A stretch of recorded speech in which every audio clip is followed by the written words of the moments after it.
আসসালামু আলাইকুম প্রিয় বন্ধুরা। আজকে আমি আসছি আমাদের সীতাকুণ্ড পন্ডিত ছিলার একটু আগে। আমাদের এটা কসাই বিল বলা হয়। প্রিয় বন্ধুরা, আপনারা অবশ্যই এটা নিয়ে আপনারা অবগত আছেন। আমি আপনাদেরকে দেখানোর চেষ্টা করতেছি। এখানে যে বিষয়গুলো, আমাদের এখানে যে আবর্জনাগুলো আপনারা দেখতেছেন, দীর্ঘ বছরকে বছর আমাদের এই আবর্জনাগুলা, আমাদের এই সর্বদিকের আবর্জনাগুলা মানুষ এই জায়গায় এসে ফেলে। এখানে বিশাল এক দুর্গন্ধ। প্রিয় বন্ধুরা, আমি অলরেডি এখন আমার মাস্ক নাই, অলরেডি অনেক গন্ধ এখন নাকের ডগা আসতেছে। প্রিয় বন্ধুরা, এই এই যে আবর্জনাগুলো আপনারা দেখতেছেন, এই আবর্জনাগুলা আমাদের সবার জন্য অনেক ক্ষতিকারক, অনেক রোগের কারণ হয়ে দাঁড়াচ্ছে। এবং কিছুদিন পর পর আমাদের এই আবর্জনা যখন এই পুড়ে যখন অভার হয়ে যায়, তখন এগুলা কি করে, মানুষ, কিছু মানুষ এগুলা পুড়ে দেয়। পুড়ে দেওয়ার পর আবার কিছুদিন পর থেকে আবার এখানে আবর্জনা ফেলে।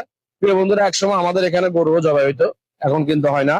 কিন্তু এই আবর্জনা গুলার কারণে আমাদের পরিবেশ দূষিত হচ্ছে, এবং এই দুর্গন্ধ গুলা বিভিন্ন দিকে ছড়িয়ে মানুষ রোগ বিরোগের অনেক কারণ কারণ হয়ে দাঁড়াচ্ছে। প্রিয় বন্ধুরা, আমি আপনাদেরকে এই জিনিসটা এখন এই জন্য বলতে চাচ্ছি যে আপনারা এটা নিয়ে একটু সচ্চারণ, এটা নিয়ে আপনারা একটা উদ্যোগ নেন। আমাদের সীতাকুণ্ডের অনেক বড় বড় দায়িত্বশীলরা আছে, আমাদের অনেক সিনিয়র রাজনৈতিক বৃন্দরা আছেন, আমাদের প্রশাসনিক বৃন্দরা আছেন। আমি আপনাদের কাছে